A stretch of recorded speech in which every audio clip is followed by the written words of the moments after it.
സഭാ സമ്മേളനങ്ങൾക്കും മുന്നോടിയായി നിയമസഭയിൽ ഒരുപാട് തയ്യാറെടുപ്പുകൾ നടത്താറുണ്ട്. എന്നാൽ സംസ്ഥാന ഭരണത്തലവനായ ഗവർണർ സഭയിലേക്ക് എത്തുന്നത് അത്യന്തം ഔപചാരികമായ ചടങ്ങുകളോടെയും ഒരുക്കങ്ങളോടെയും ആണ്.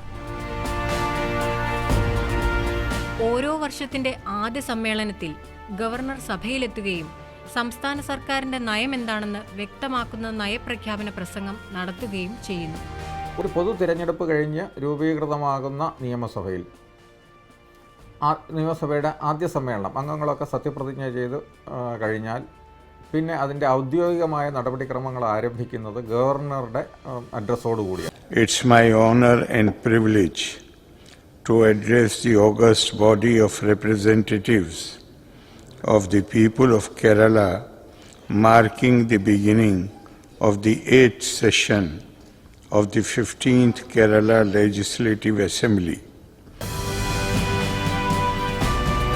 പൊതു തെരഞ്ഞെടുപ്പ് നടക്കുന്ന അവസരങ്ങളിൽ ഒരു വർഷം 2 പ്രാവശ്യവും അല്ലാത്ത വർഷങ്ങളിൽ വർഷത്തിൽ ഒരു പ്രാവശ്യവും ഗവർണർ സഭയെ അഡ്രസ്സ് ചെയ്തിരിക്കണം എന്നുള്ളത് ഒരു ഭരണഘടനാ വ്യവസ്ഥയാണ്.